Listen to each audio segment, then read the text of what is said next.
De Metz à Thionville avec RPL 89.2. 89.2. Et nous allons un petit peu voyager. Nous allons aller du côté du Luxembourg et nous allons aussi aller en Slovénie. Nous sommes en compagnie ce matin de Martine Bakendorf, qui est coordinatrice de l'animation et de la communication aux auberges de jeunesse luxembourgeoises. Bonjour. Bonjour.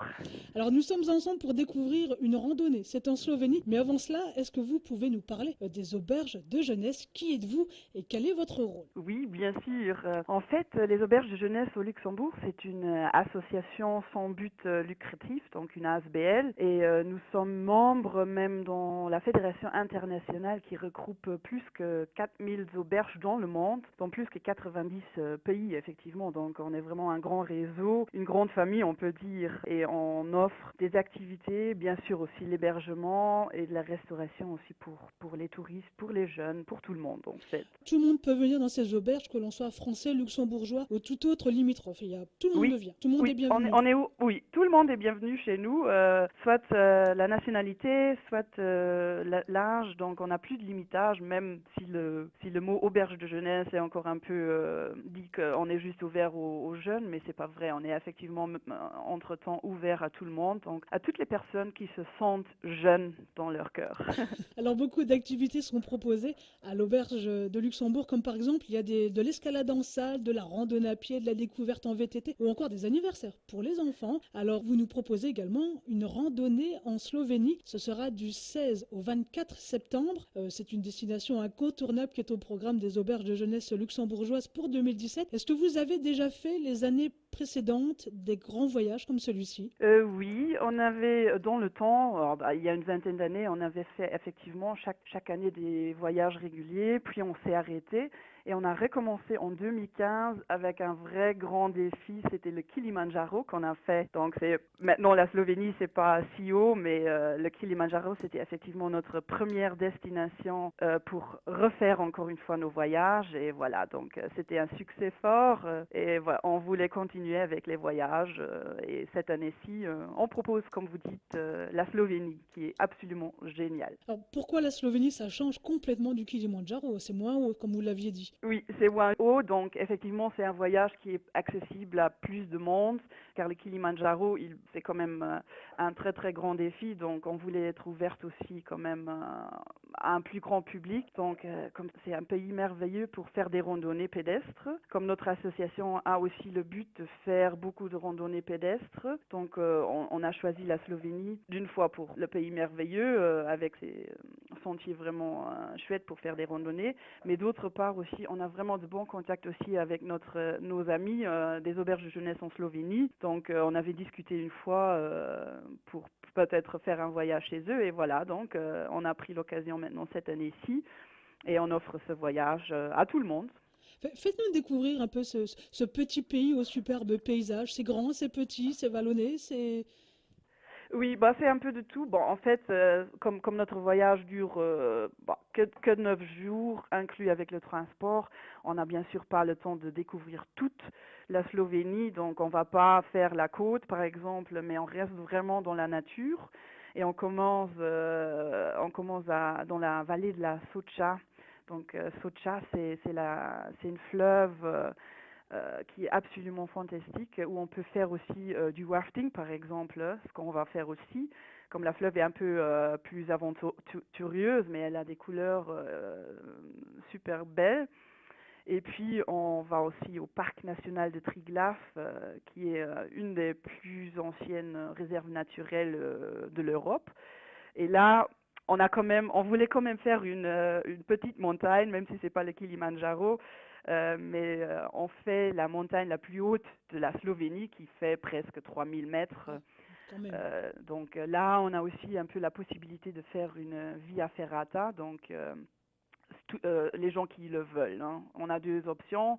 On peut le faire normal, en randonnée normale, mais on peut le faire aussi en via ferrata.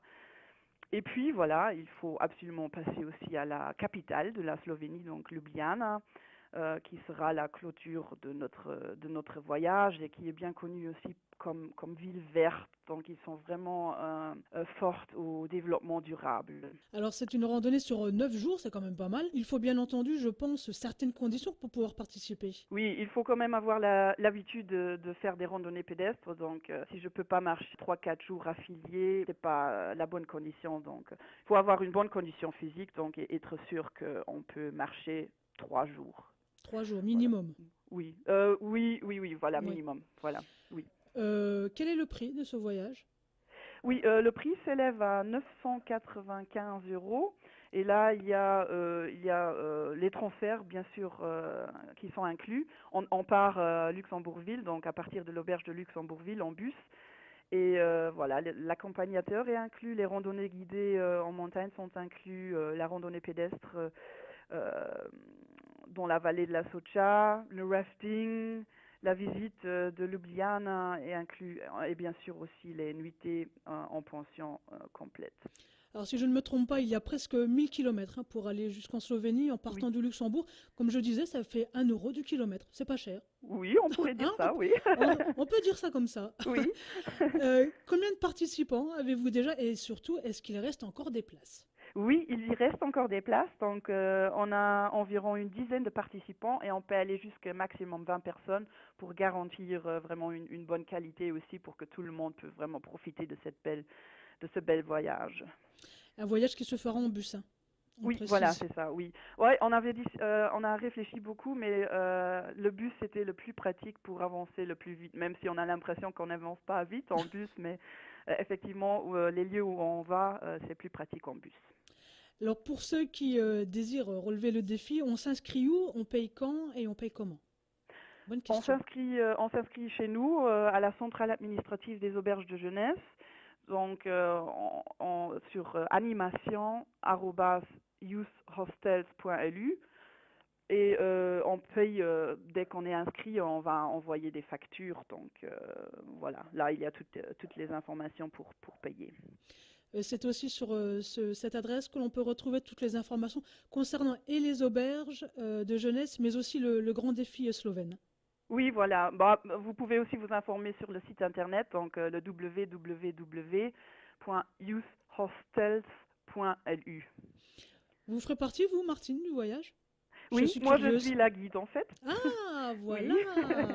Donc les gens entendent déjà ma voix et voilà, donc s'ils veulent participer, c'est moi la bonne adresse de me contacter. Ah ben voilà, comme ça ils connaissent déjà votre voix. Voilà, oui. Est-ce que vous avez d'autres grands défis prévus pour les mois à venir? Oui, on a un très grand défi maintenant. On va ouvrir une toute nouvelle auberge dans le sud de notre beau pays, donc à Esch-sur-Alzette, qui n'est pas trop loin de la France en fait. Oui. Donc à partir de fin mai, on va l'ouvrir. Donc j'invite tout le monde à venir découvrir cette année-ci encore la belle région du sud du Luxembourg. Et puis bien sûr, on a encore toute l'année, on propose des activités régulières qui se situe ici au Luxembourg, dans une des 9 auberges de jeunesse, comme des randonnées pleine lune, un cours technique en VTT, des randonnées pédestres et effectivement des randonnées en VTT aussi. On a vraiment un grand programme et sur notre site web, on peut trouver toutes les informations. Et j'espère que vous viendrez, comme aujourd'hui, pour nous en reparler. Bien sûr, bien sûr. Bien, merci Martine pour toutes ces informations et n'oubliez pas de nous envoyer une carte postale de Slovénie. On va faire ça. Merci à vous. Ça marche. Bon voyage et puis à bientôt. Merci, à bientôt. Au revoir. Au revoir. RPL, la radio pas comme les autres. Pas comme les autres.